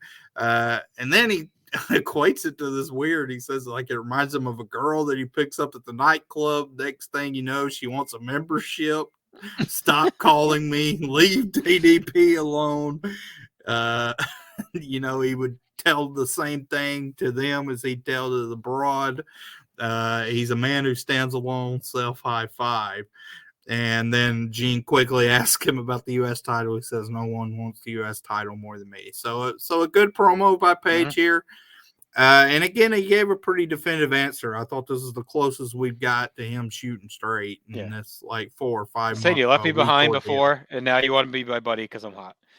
Right. And I thought if you know Page and how he came up in like the nightclub circuit, like it was a pretty good comment about the club stuff and all that. Obviously, it's a big deal. Yeah. The Fort Myers or whatever, the club scene. So, in New Jersey. So it was cool, kind of cool wink to that as well. So it was a really good promo. I mean, this is how you do something that has a little mystery, a little smartness to it, but isn't like super mysterious and weird, and it makes sense. Like this is like way better than the Benoit Sullivan stuff, and it's similar because they kind of were hinting for a while. He's Bischoff's neighbor. He's buddies with Hall and Nash. They're helping him. He doesn't realize what's going on. Like all that was good, and now we're out in the open. So it's like this is how you do a storyline like that. Yeah. Time for our final. I guess we thought a match, but it ends up being a segment. So Steiner's music starts and Piper runs out, and then they switch to Piper's music. He has a chair and a microphone, says that's enough. He's basically doing a sit-in. He's tired of talking. It's time to do some fighting. No retreat, no surrender. The NW music fires up. Bobby, see ya, of course. And out comes Eric Bischoff alone. Tony calls him Hulk Hogan's messenger boy, which I thought was a good line. And then, I mean, trash just starts pelting in on Bischoff as he's coming down the ramp. Mm-hmm. So we don't see it on camera, but he gets absolutely plastered with, I assume, a beer. Soda or something, yeah. Yeah, so he's drenched. Bobby says he's sweating from that. But he gets into Piper the throws ring. trash at him, too. Yeah, Piper says, I think this was meant for you. So there that goes. Piper kind of spanks him, says, I'm looking for Hogan. Eric says to relax. The NWO has left the building. He tried to keep him out of WCW to protect him from himself. He's seen his movies, but he's no Hulk Hogan. And on the 29th, the lights he will be seeing will be the last thing he will remember, as the 24-inch pythons will squash him like a grape. And then he calls him a gimp and starts limping to the back, and Piper decks him. Huge pop for that. Just an insane reaction to that. Piper, I thought this looked really cool visually, where then Piper stands on him, has the chair. The NWO rushes out. So we get the Outsiders, DiBiase, and the Giant is the NWO contingency here. And he has a chair, and he's basically daring anyone to come in. Kevin Green jumps into the ring. He's, ready to roll. And that's how the show ends. So an awesome scene to end the show live. So let me hear what you thought of that, and then we get a little exclusive content on Peacock that we can talk about. I thought it was awesome, and it was cool to have Bischoff show a little ass this early, because you would think maybe he's going to build and build and build and be smarmy and kind of hide, and to have him come out solo and Piper just decks him out of the gate was really well done. It was built up. He had it coming after what he did to Piper the last couple of times. Piper never really got a shot at him, so I thought this was really well done. Green being in there was awesome, like a great use of him. He's going to get the big pop. The crowd was just losing their minds. I was a little shocked Flair didn't come out too, but I guess maybe they didn't want to take a shot with him rehabbing of something happening. But it was great. I mean, this feud continues to deliver. The Starrcade main event is lit. The crowd loved it all, and it was another great. And again, it was quick. We didn't hem and haw, because these are two guys that can ramble. And they didn't. They kept it tight. Yeah, so a really cool finish. But we're not done, as we get some exclusive footage is shown on the network where Piper's blasting everyone with a chair, and then Mongo and Arn come out to help out. Crowd's just going ballistic for this. And you got to think about it. This is the first time the NWO's kind of had to retreat. Yeah. So in 6 months now, almost, this is the first time you've seen Hall and Nash cower like that. So it was a big moment, and it seemed frantic. Like Hall basically takes out Tony and Larry's announce booth, like when he spills the outside. It looked really cool. It was a really cool scene. I like Piper embracing Arn at the end too. So I was glad we got this. It's a neat little nugget to the show. Yeah, it was a cool addition, but little bonus. I'm guessing this aired on 24/7, because I think they used to do stuff like this back then, or maybe on the DVD or something. I don't think it was just done for Peacock. I think they did some of these bonus Monday Night Wars things for a while. It was either the network or on 24/7. So, all right, let's hit up our awards here. For Nitro, for my match of the night, I actually had Nasty Boys Faces of Fear. I had a tie to Malenko Graffiti, but I ended up going with that. Yeah, I'm Jarrett Page. Best moment was Piper. I mean, God, so many, but I went Piper beating down Bischoff. Stepping on his head. Yeah, I went Piper Flair promo. Yeah, it's tough. They were both so good. Yeah. I went Piper MVP. I mean, he had 3 great Piper segments. MVP. They really maximized them tonight. Yeah. No shots fired, unless you want to count the Mr. T thing, I guess. I don't think so. Yeah. Road Reports Pensacola. No dropped angles, I don't think. No debuts either. It was a great episode. I think we were missing some big stars. We kind of missed that marquee match, but they did a lot with what they had to work with. This is some of the matches were a bit of a drag, but they at least kept them short. So I ended up going 7.5 out of 10, which is a big bump up from my last one where I went 5.5. Yeah, I actually thought this was a little bit of a weird episode. I thought it had really high highs, but some lower lows. I kind of wafted back and forth on where to rank it. I'm going 7. I mean, I thought it was a good episode for sure. I just thought like it's interesting because the final. I mean, I think the final angle is really cool, but it also like I don't know. I mean, I guess it does sell the main event, but it's just weird that we don't see Hogan at all. So it's almost like they're selling it like, will Hogan even have the balls to show up in some ways, Right. which is a little weird. But yeah, I mean, the Flair promo is amazing. A couple good matches too. Like there was 2 matches I had as good. Nasties versus Face of Fear is not bad either as your third match on the card. There's just some weird stuff, like too much Sullivan, some throwaway matches, the Rick Steiner Sting saga, just some weird stuff that prevents me from saying it's a great Nitro. And in a weird way, I may actually prefer watching the prior week just for the outsiders commentary. But I still thought it was a good show. 7 out of 10. All right. So why don't we go ahead and head over to Raw? I'll see how this stacks up. And we should note there's what two more Nitros till Starrcade, right? So we'll see what they do. Or 2, right? It's the 29th. So yeah, 16th and 23rd. Yeah. Okay. All right. Whereas over on the WF side, we're on the go home for In Your House It's Time.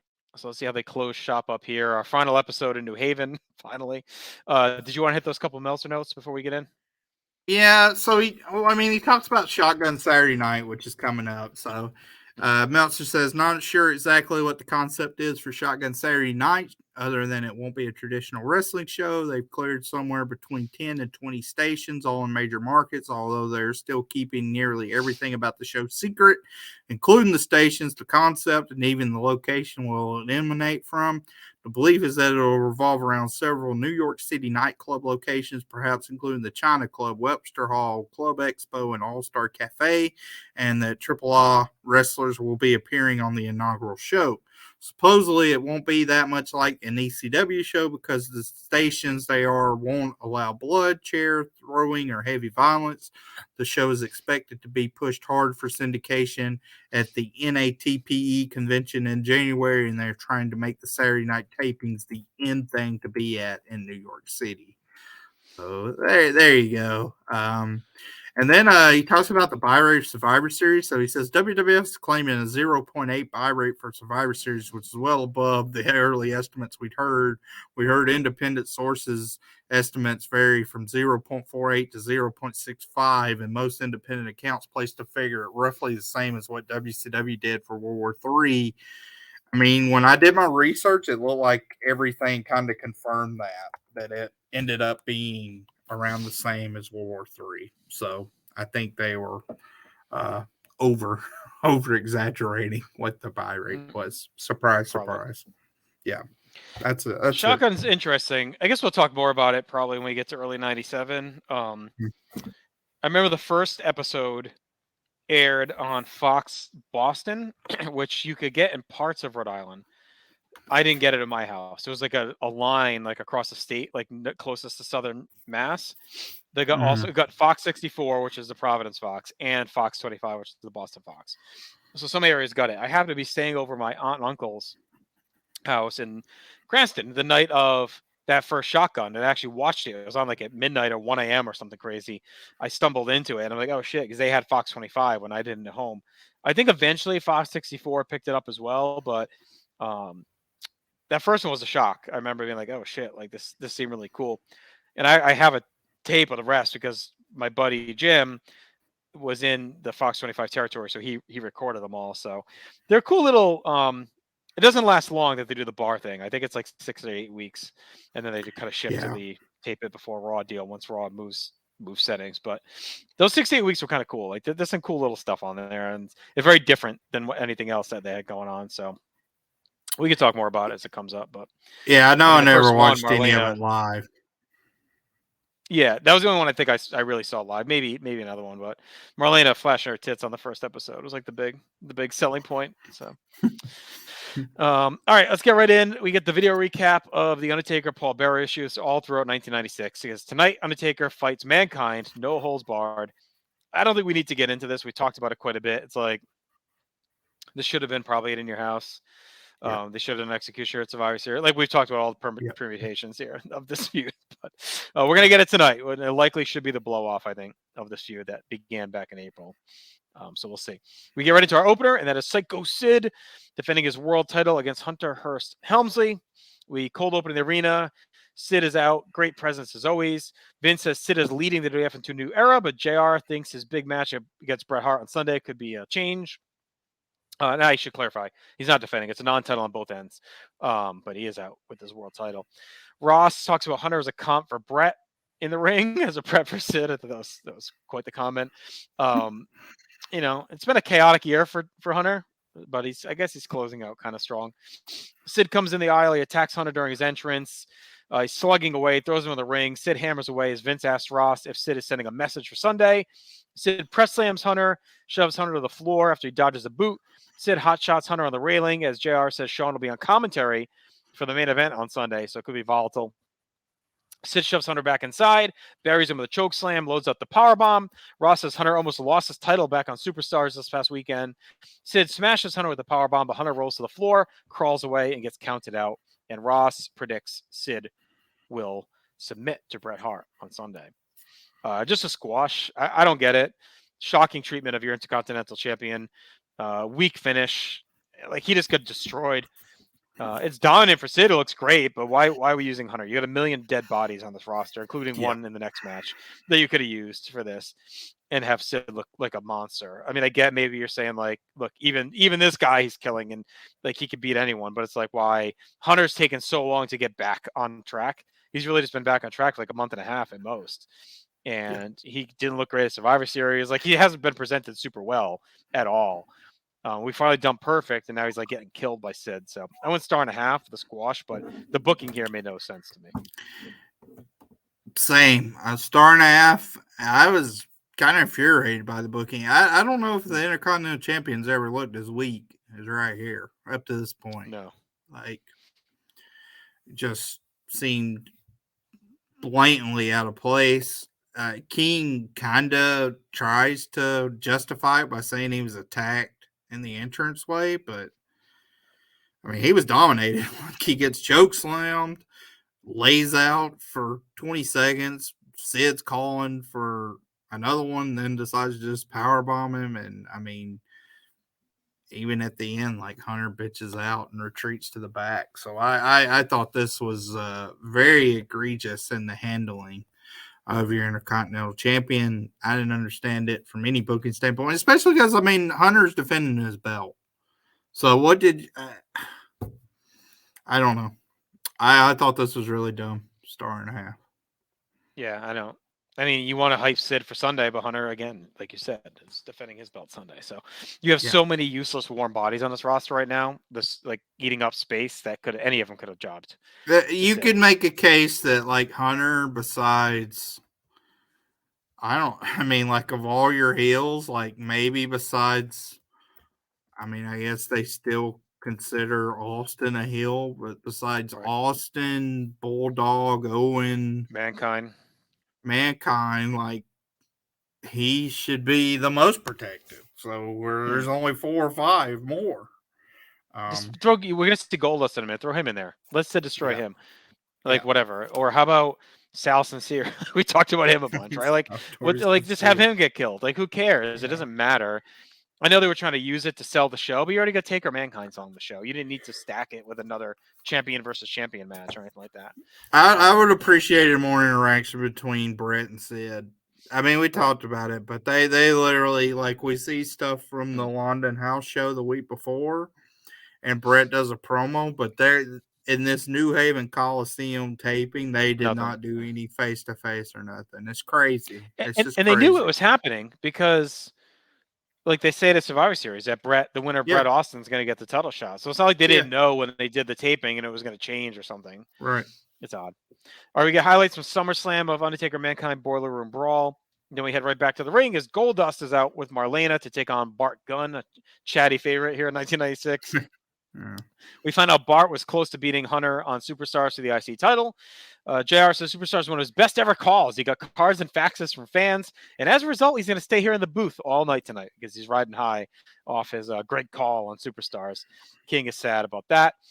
Vince and JR then reveal that Bart will take on Billy Gunn next week on Raw in Tampa the night after it's time. So big brother versus brother match on the live show coming. We get clips of the Bart Hunter match. Billy cost him the IC title. Goldust throws glitter in Gunn's face. He starts aggressively with punches and kicks. Hot shots him on the top rope. Goldust slings Gunn outside. Ross talks up Goldust as an athlete, references his past just a little bit. Goldust hot shots Gunn on the railing, popular spot tonight. Marlena blows smoke in Bart's face. JR is horny for the cigar. Goldust keeps Bart on the floor. Ross is complaining about the autograph regress he's getting as he's trying to do his job here. Bart tries to suplex Goldust on the floor, but he can't, so Goldust takes him back in. JR says he's the only person to interview Bret Hart since his return, and we're just fully back to angry heel JR tonight. Like, I thought we were done with this. It's still here in force. Yeah. Bart comes firing back. Goldust takes him down and hammers away. We get Billy backstage. She talks about carrying Bart his whole career, and he can't do anything without him. Goldust cranks a side headlock as the crowd whispers some boring chants. Ross rants about Sonny and Tommy Lee and Pam Anderson as we move along. King says Billy came back from a devastating neck injury to win the tag titles 3 times. Bart dodges a knee, hammers away Goldust. We get more in your house talk. Bart misses a charge to the corner. Goldust clotheslines him down, goes to a neck vice. We go through a break with that. Bart keeps punching back as Vince hypes up Bart's early solo success. He kicked Goldust in the gut, hits a bulldog for 2, backdrops Goldust, but misses a dive off the top, lands hard on his knee, and Goldust takes his knee out with a chop block for the win, which I thought was an interesting finish. I mean, Goldust seems to win these stupid matches that he shouldn't be winning at all. It's not the first time. Billy comes out and rants at his brother. Bart fights up and cleans off his brother out of the ring. It was proficient. It was just boring. Goldust is boring. He needs to change badly. Gone is the Goldust that we loved in February, March, April. That was like revolutionary on Raw. And now he just puts on these plodding, boring matches. Not the type of guy that would finish first in a GWE or top 10. I mean, I guess Goldust needed a hard-fought win, so whatever. But you're building up Bart. He almost won the IC title. He's got the big match next week with Billy. Like, just have Billy interfere and do the DQ if you don't want Bart to win clean over Goldust. But again, I would have had Goldust get killed by Sid. I would have put Sal Sincere or whoever here against Bart. Let Bart get a strong win for next week. Put Hunter on ice until Sunday. We didn't need him fighting anyway. Yep. It just felt dead. This is such a tough spot in the taping too. Week 4, toward the end of the night, like it was never going to click. So I went 2 1/4 because again, I think the work was fine, but it was just boring. Which is a Raw trend. There's so many boring matches. Yeah, I went 2.5. I thought Goldust maybe was a little more spry than we'd seen. Wasn't great, but he gave something. I mean, the crowd was done. I mean, they're just gonna be done. Like they're done by the point in this taping. They were certainly done here. So they didn't care. The booking again was perplexing. This is 2 Raws in a row that's had some really poor booking, which is very disappointing. It feels like a step back. I will say, like, I think this is the first Raw. I don't know since when we had no Austin, and like wasn't even mentioned really. Maybe in passing. He's out on the card on Sunday Now, so I think that I think they really just wanted to focus on Taker Mankind. I think they really built the show like around that match being the final. Yeah. And again, why are you doing it on the 4th week? I mean, it ends up being hot. We'll talk about it, but it seems like such a waste. I don't understand Bart losing here. I thought they made him look like a chump. I mean, even the finish, the way it's worked, like it's not anything Billy does. Like he doesn't come out till after the match. So like basically Bart looks like an idiot because he goes for a high risk move. Goldust chop blocks him and gets the pin very easily. It wasn't even like he hit the curtain call or something. I don't know. Overall, just a strange finish. I mean, Bart's still one of my like underrated faves of the mid card here. I thought he looked looked pretty good with his punches, but yeah, I mean, overall, King did get in a good line about Stu and Helen Hart. He said they used to be nudists until they got kicked out of the Garden of Eden. So that was one of King's best lines in a while. So I mean, decent match, but I mean, this felt like a fourth hour of a Raw taping match. So Right. 2.5 is kind of your ceiling. At least have Billy cost him the match. Like, because like Bart cost Billy, that's what it said. or Like, I Billy mean, he cost him the looks night before. gone. Yeah. Right. So even if he's not gonna get like a DQ, like have him directly influence the finish. Yeah, I mean, For the second night in a row. distracted. If Bart would have went to the top, Billy could have ran Right. down, and even then, like you could have had Goldust like shake the ropes, and it Something. crotches him, or he came down on his knee or something like that. Right. Like it just. Like all of a sudden, Bart scaling to the top rope, and this is this wild dive, and then Goldust gives him one chop block, and that's it. Like it's just a odd finish, and then he's a house of fire, and like Billy has to retreat. Yeah. Afterwards. Yeah. Like, sorry. So we're It was just an odd setup. They both and, next week's the big match, so we'll see. But all right, backstage we got Bradshaw and Zebekiah ranting about Jesse James's big handicap challenge. Get that in a minute. Todd Petgill's in the studio, recaps the Karate Fighters Holiday Tournament. We get some highlights with dramatic music. And next week we'll have the final live on Raw, where Jerry Lawler takes on Sable. So I didn't mind this segment, actually. Well, I got a question about this. Okay. Did Todd not say what Karate Fighter Monday was this week? Maybe screw it up and meant 2 weeks, because I know they're gonna do it live. So you think it was taped already? I was wondering if they taped it and Mr. Perfect won the whole tournament, and now they had to do it live with a new winner. It's possible, Tim. I don't know if you can... Chad's conspiracy theory. We know they had to retape his first round. Well, I know they like the Observer said they had to retape his first round. No idea whether they had to who was booked to win. I don't know if kayfabe commentaries when they went through the '96 timeline touched on the Karate Fighters. Producer Tim, if you can look up maybe historyofduty.com, like look at this Raw taping. Did they tape a Mr. Perfect Sable Karate Fighters thing live and then have to bag it? Well, they didn't tape it live. I know that. I looked at that. So it wasn't part of the taping? No. Okay. But did they say for sure in the beginning of this whole mess that it would be live in front of the audience? I don't know, but it is. I know that. I know, but that's it's what live I'm saying. In the ring.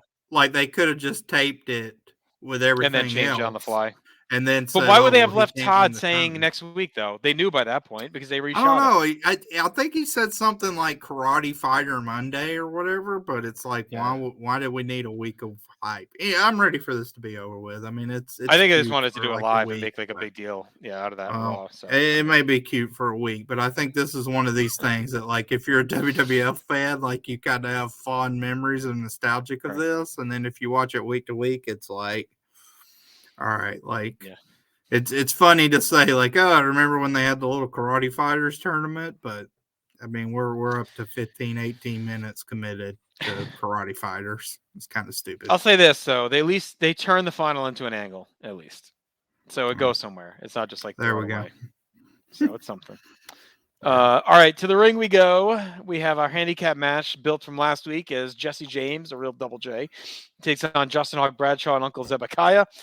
We got highlights what led to the match. Double J sings his way out, dives in the ring, cleans house. Bradshaw gets a shot to the gut, doubles up with Zeb. James fights him off, gets an overhead throw, slams Bradshaw. King and JR are bickering over who gets to interview Bret Hart. As Bradshaw throws James outside, he fends off Zeb. Double J keeps throwing fists until he gets shoved in the corner and gets worked over. We reset with a Bradshaw knee. James comes back until Bradshaw hits a bulldog. Ross says Bret is going to win Sunday by submission. Vince says Sid's going to win. King says Jimmy Johnson yesterday predicted victory, but the Cowboys lost to the Giants. And that's what Jim Ross's future is going to be because Sid's going to win. Bradshaw gets a back suplex, the elbow off the middle rope for 2. Zeb comes in, tries a slam. James reverses to an inside cradle. Ross says he wants to hold a referee seminar. Vince trolls him on that. Bradshaw tags back in, works over James. We get more talk about Jesse James' Christmas album, which I don't think we're ever going to see. I might have to consider that dropped angle soon. James walks in into a nice sidewalk slam for 2. Bradshaw hammers away, puts James on the top rope. James punches free, knocks him back down, comes off with a clothesline. Double J, he kicks Zeb, backdrops Bradshaw, nails Zeb again. Bradshaw comes back with a kick. Ross is all over Vince, just antagonizing him constantly. James comes kicking back. Bradshaw blocks a pump handle, goes to a full Nelson. Zeb comes in, hits Bradshaw with an iron, with the branding iron by accident, and James covers for the win. Ross says Zeb is his useless rich coat tight. That hurt. Bradshaw ends up beating the shit out of Jesse James after. Again, I mean, there's some energy here, I guess. James is fine fighting them off, but the crowd is just asleep. Like, it completely kills the vibe of the match. I don't blame him. Like, who cares about these guys? Mm-hmm. I thought James at least fought with energy. Bradshaw's power offense is good, but he's just dead in the water. Like, he needs a change. He pretty much dumps Zeb here. So that'll hopefully maybe do something different with him. He's been, a guy we've liked when we've seen him, but he's been completely wasted throughout the year. We'll see what bucket of nothing he moves on to next in his career. So I went 2.5 again. It was fine, but yeah, that was all right. It was star in a quarter. I thought it was bad. Real bad. I think it's that bad. Stupid handicap match, stupid booking. Blooms off the Bradshaw's rose for he needs a Chad change here. I just didn't think he looked very energetic at all here. Not great on offense. Zebekiah's in the way mostly. And King, he had that good joke about Stu and Helen in the match before, an insanely lame joke saying he wrote a Christmas song called Joy to the World Wrestling Federation. I mean, just doesn't, like the worst of the worst of jokes from him. Rough looking top rope clothesline by Jesse James. And then this finish, which I thought was completely asinine. So again, we're 0 for 3 on the booking tonight, which is not a great sign. So you talked about it, like Zebekiah hits Bradshaw accidentally with the branding iron. Double J wins. The announcers call Zebekiah stupid for what he did. I mean, it is Ross, but I mean, it was stupid. Right. Like, he cost his guy the match, and then Bradshaw nails him, and Vince all of a sudden is now like appalled at that. Like, is like, oh, what type of a man is Bradshaw? Like, Zebekiah has been helping him, and this is how it's like he just cost him the match, and like you criticized him. It's like, how do we just turn on the dime? Yeah. The JR thing is ruining Vince. I mean, not that Vince, great, but it's ruining Vince too, because it's forcing him to constantly be combating JR. JR's whole thing is that I speak the truth and this and that. And because he's combative with Vince has to constantly be on the other side of him, and it leads to him defending some stupid shit. Yeah, I mean, this made no sense. Where you see somebody call somebody the match, he's a heel, so who cares if he beats him up? But I guess because you want Bradshaw to continue being a heel, now you have to act like it's indignant. It's like, wait a minute, you've been railing against Zebekiah for months now for using that branding iron, and that drives me nuts. So, yeah, star in a quarter. I didn't like this at all. And Double J's, I mean, I don't know. I've never been a huge Jesse James Armstrong fan, but it's even worse than I remembered. So. If we get to it, Road Dogg's going to have to be pretty dang good, or I'm going to chalk him up as one of the worst, like, performers that got a sizable push in U.S. television history. If we get to it. I don't know. Well, not that far off. It's only a year away. That's like... We just talked about Jay Briscoe. I don't want to be morbid, but, let's not make promises. It's only a year away. But, yeah. He sucks. I mean, I didn't mind. The match was fine. The match was fine, but it was the angle's dumb. But whatever. At least they told a story across. Terry Taylor 10 days out of 10 over Jesse James. I don't disagree. I mean, it was whatever. The match didn't bother me that much. I thought he had some energy in it. It's just going nowhere. The biggest problem with WWF is these guys show up and you can tell within a week they're going nowhere. That's one of the biggest flaws. Like on Nitro, guys can show up and you kind of, all right, well, maybe something could happen with someone like fucking VK Wall Street destroying the hottest angle in the company. Like anything can happen at any time. On Raw, you look at a guy 1 week in and he's cooked. Even Scorpio. Like, I mean, it shows up as Flash. Like we knew, like, all right, this guy's not going anywhere with this freaking gimmick. And it's like, where in the guy's name is the Sultan at? right? Yeah. I don't know if he's been around since this. Oh, maybe he got hurt. He was in that pre-show on Survivor Series, but he hasn't been around since. I don't think. So maybe he's banged up. I don't know. But these guys like real Double J, like you just know it's not going anywhere. Bradshaw had the potential, but he's done nothing. He had that never-ending feud with Savio Vega that went across like 3 pay-per-views and never actually had a pay-per-view match. I don't think. We also hadn't seen in a while, which is fine. He was a Survivor Series. I think that for some reason these guys aren't on this taping, but they were all at Survivor Series. So I don't. Right? Yeah, Savio was. All right, Brett's backstage prepping for his big interview. Raw is brought to us by Sega Saturn. If you buy one on December 31st, you get 3 free games. So check that out. I was actually surprised that Saturn was still around. I thought that was more like early 95. Oh, I mean, no, Sega Saturn? Yeah. Dreamcast, I don't think came out till like 97, 98. Yeah, that's later. Yeah, I guess. I know Dreamcast had great graphics. Oh, Dreamcast is awesome. The NBA game, it was an NBA 2000 or 99, was like, we played the shit out of that in college. That was like an amazing game. But Rage in the Cage, oh no, that was Sega CD. That's what I'm thinking of. Sega CD was Rage in the Cage. Yeah, that was like a 93 game with it was kind of cool graphics. I don't even think I knew anybody that had a Saturn. No, was that the one? What was up against Super Nintendo? Was that Saturn? Sega Saturn? Yeah. Well, I mean, when did Sega Genesis itself come out? It feels like they kind of, Was Saturn after Genesis? Yeah. Okay. I don't know about a Saturn. Like, Genesis, I mean, Jim had I would Genesis, say, and I had a Super Nintendo. All right, let me look. I'll look at Sega Saturn. To me, seems like it may have went up again. I mean, Super Nintendo was still rocking. Yeah, it came out November 22nd, 1994. So it'd have been like 1 year, or North America, May 11th, 1995. So that's right when like PlayStation. It's like 6 months before PlayStation. Right. So there you go. Yeah. But yeah, I got.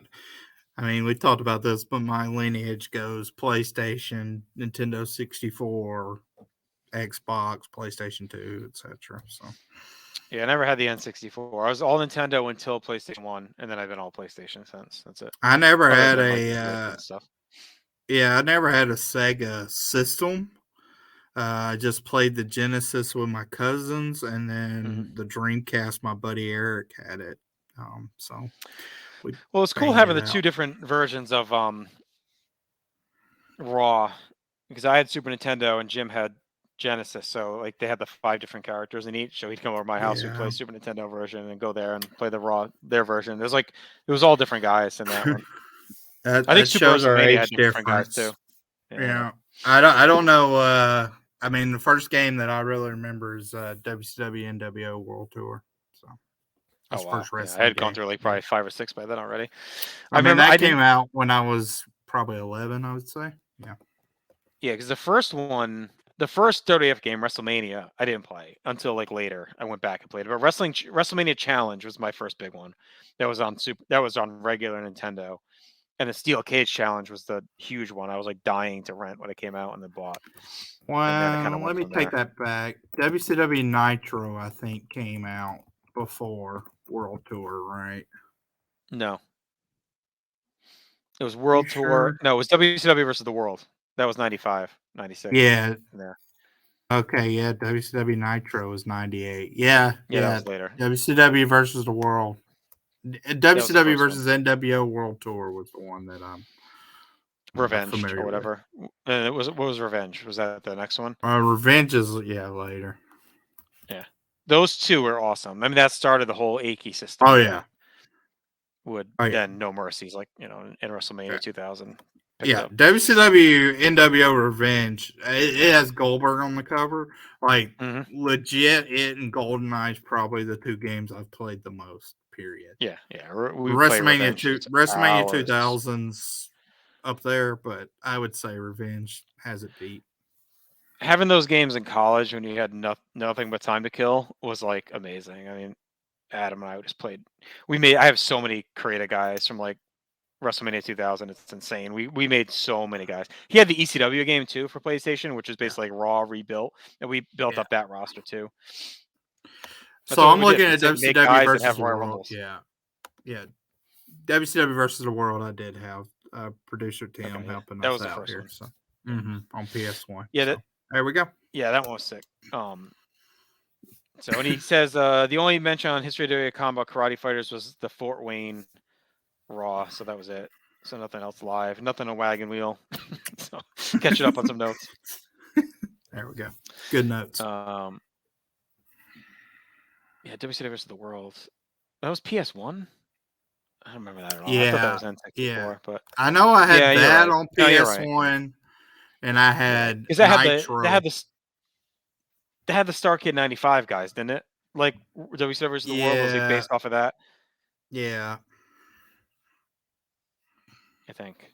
And then World Tour, that World Tour and Revenge were the two big N64 games. Like those are the ones. They'd have the Battle Royal mode, and you just play for hours. The Battle Royal mode. Remember Achy Man? Mm-hmm. Achy Man was like undefeated. Couldn't beat him. And then WrestleMania 2000 was also N64, which is also a great game. Yep. Yeah, that's right. I have that game for PlayStation, and I'm looking at it. I probably have it still somewhere. There you go. If you're on the video, you can see the cover. All right, let's wrap this up. JR's in the ring. He brings out Bret Hart to a big pop. The crowd is waking back up now as Bret comes in. Bret is rocking a Canadian tuxedo. It says things get crazier and crazier in the WWF. We get clips of Austin attacking him 2 weeks ago. Ross says they tried to Pillmanize his ankle. So it was part of the vernacular. I know we talked about that. But it looks like it definitely was part of the lexicon now. Then we see Austin's attack in London. Bret says for a long time he thought about being WWF champion. Sid's in his way. When Sid snaps, people call him Psycho. When he snaps, they're going to call him WWF champion. He doesn't care how big or bad Sid is, but on Sunday, he'll be excellently executed. I mean, run-of-the-mill, 3.5 hours into a taping Bret Hart promo with the hard sell for Sunday. It was standard Bret trope topic. It was fine. It was well delivered. Just trying to sell you one last time that he's going to win the title. Yeah, I thought it was fine. I think this kind of shows, we talked about it with Flair, and like it's a tough standard because like Flair, Arn, these are some of the best promo guys of all time. Mm-hmm. But I think the past 2 weeks that shows like those are both promos from Flair and Arn that I didn't remember. We didn't recall. Right. And they're both great. Like here's a promo from Bret. It's not bad, but he's just not the type of caliber promo person historically as some of those other guys, or even like Austin, Rock, which we'll see. So, I mean, he's a good promo, but not amazing either. I think the match just doesn't resonate anyway. Like it's mailed in. There's not a lot of heat or drama to it. I mean, it's a big match. Like you'd think they'd be really selling the shit out of this thing. Yeah. Like, Bret Hart gets his first world title shot since losing the belt at WrestleMania. Sid just beat Shawn. We're December pay-per-view doing Bret Sid for the world title. Like, it's a big deal.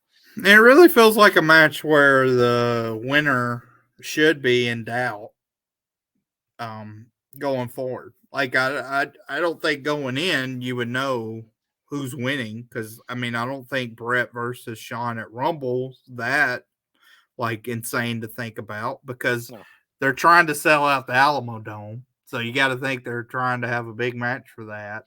And they just had it at WrestleMania, so to do the rematch at a secondary pay-per-view that's still a big four, like that's not that much of a downgrade. I think the idea of Sid beating Bret a month into his return is preposterous too, a bit on paper. Like if you think about it, right? So especially the way Sid's really been booked. I mean, he wasn't heated up until that month leading into Survivor Series. So it's like it just seemed like a way to get the belt back on Bret, honestly, more than anything. It's kind of a wasted opportunity, I would say, the whole match. But all right, we get our acclaimed slam of the week, which is Flash Funk hitting the funky flash splash on the Goon. So that's that. And then we head to our main event, which is Undertaker versus Mankind, no holds barred. We get a promo from Mankind in the Dubai desert, in the sand, whining about wanting to go home. I thought that was pretty good. We also get your buddies, George and Adam. They're in the Alamo Dome, teasing that they're going to be there for the next 6 weeks or whatever it is. It's over at Rumble 97. We get more clips from Survivor Series. It's filling time here. Taker finally arrives. The crowd is lively for his entrance. Mankind attacks at the bell. Taker gets a clothesline and axe off the top. Loads up the tombstone, but out comes the Executioner right away. Gets on the apron. Taker meets him with a punch. Executioner runs away. Taker follows as we go to break. We get our ad for Full Metal. After the break, Mankind's battering Taker on the floor. Taker turns the tide. He unloads with punches. Taker slams the steps on Mankind's hand, works the hand in the ring, beating on it. Mankind punches his way back in, clotheslines Taker to the floor, and tumbles with him. Ross talks about the big Taker Executioner match this Sunday as Mankind works Taker's leg on the floor. Mankind slings him into the railing, chucks the timekeeper out of the way, puts Taker's leg on a chair, and flies off the apron in a really cool looking spot. Ross said he heard a pop as both guys are rolling on the floor. Back inside, Taker fights off Mankind, kicks him out back to the floor. Taker kicks Mankind into the railing, hobbles out and dumps him onto the steps. Taker scoops up Mankind and slams him on the Spanish announce table as we get a break. We come back. We're getting back in the ring. Mankind takes out the knee, goes up top, but Taker catches him by the throat. But Mankind hits a drop toe hold and goes back to the knee. Mankind grabs a chair. Taker kicks it into his face and punches it into him. Mankind floats out of a tombstone and goes to the mandible claw. Taker starts to fade, but he hangs on and breaks the hold of the bear hug. Deadlifts Mankind into the corner, which is a good desperation spot. Mankind charges, but Taker scoops him, hits the tombstone, and wins the match clean.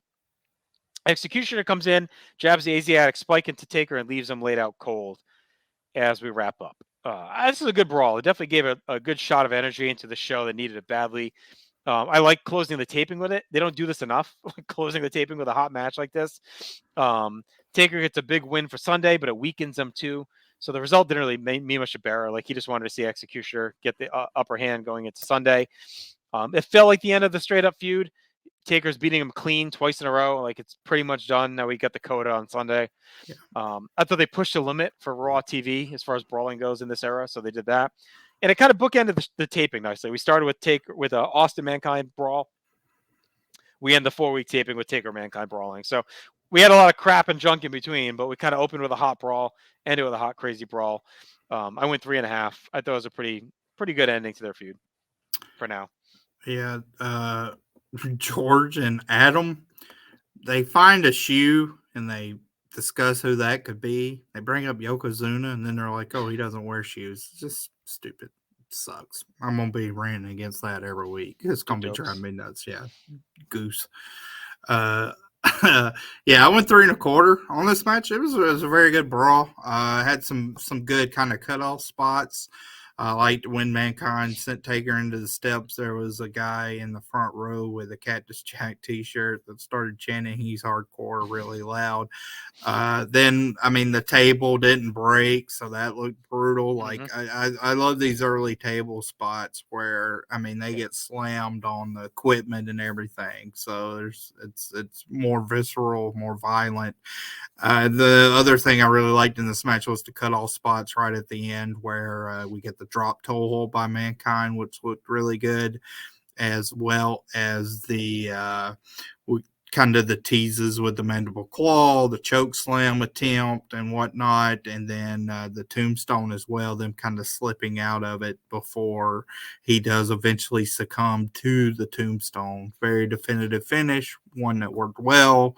Took a while to get here, but we did end up with a good brawl to finish off this taping with a smart finish. And it leads us to the Executioner. I mean, the Executioner, they do call it the Asiatic spike this week instead of the Asian spike. So that's good. And I mean, that's probably been the most heated match as far as interaction we've seen in the pay-per-view. So they're kind of hanging their hat on that one for good or, worse. All right. That wraps up Raw. Let's get to our awards. Match of the night, obviously, Taker Mankind. Yeah. I want the slam on the table as the best moment. Yeah. I mean, I don't think there's many other options. That's fine. Mankind, I gave the MVP. I thought he busted his ass. Agreed. Agreed. No shots fired. No debuts. No dropped angles yet. We'll see about the Christmas album. And final grade, I ended up going 5 out of 10. The main event really saved it. I would have been, and I was a little bit higher on those other matches, but it would have been a lot worse of an episode if they didn't dedicate that whole chunk of time and really let those guys go all out. So that and the Sid Hunter aside, Sid starting the show with a hot squash was like still like a good start. It's just the booking didn't make sense on that one. Yeah, I mean, I guess I ended up being pretty nice. I went 5.5. I mean, just because the main event match was good. That's probably the least we talked about something, but it was a very good match, very conclusive brawl. We went over the booking of where it should have been, but what we got was a very good match. That did take up around a third of the episode overall, so a little bit better than like a baseline Raw because of the good match. All right, let's get to our combo awards. Best show, obviously Nitro. Yep. We're going Taker Mankind. Yeah, that's the only match that we'll have as a hidden gem. Correct. Best segment, we were kind of torn. We had Piper Bischoff, we had Piper Flair.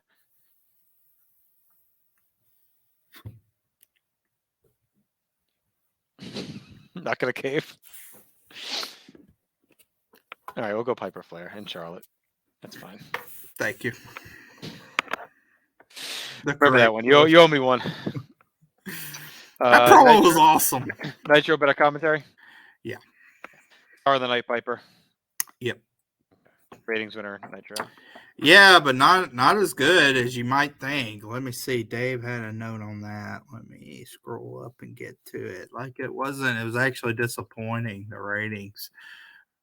Let me see. Nitro did a 3.1 rating with a 4.8 share, which has to be disappointing with Piper all over the show. It only did a 2.9 in the first hour, 3.4 in the second hour. Hyped the shit out of it too last week, you know. So weird. I'm gonna look up Monday Night Football too. Raw did a 2.3.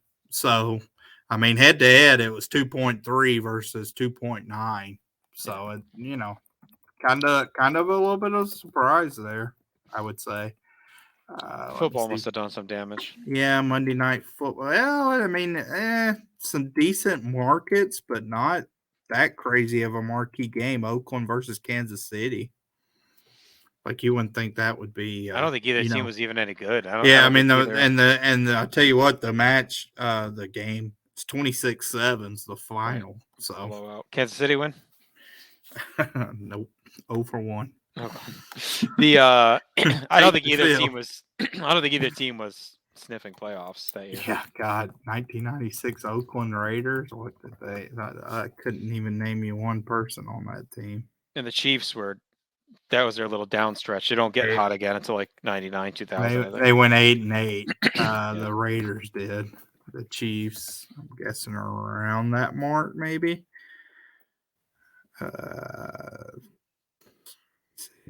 96 Kansas City Chiefs, 9-7. All right, they might have been sniffing. Yeah, two kind of middling teams. Maybe they were fighting for a playoff. Yeah, they might have been at that point. Yeah. I thought the Chiefs. I know they have a down stretch. Maybe it's coming the next year. There's definitely a down stretch in there. I know they had Derek Thomas, but still, I mean, that's a disappointing Nitro number. No doubt. Is that Bono, or do they have Young? What do they have then? Forgot about Bono. Sonny Bono. Elvis Gerbach, when's he come on the scene? He's around there somewhere because he ends up on the Ravens. All right, let's wrap things up. Great episode, Chad. We'll be back in 2 weeks, most likely. We got some travel considerations that could be in the way. So either 2 weeks or in a month. Keep an eye on our social media. We'll be back with its time.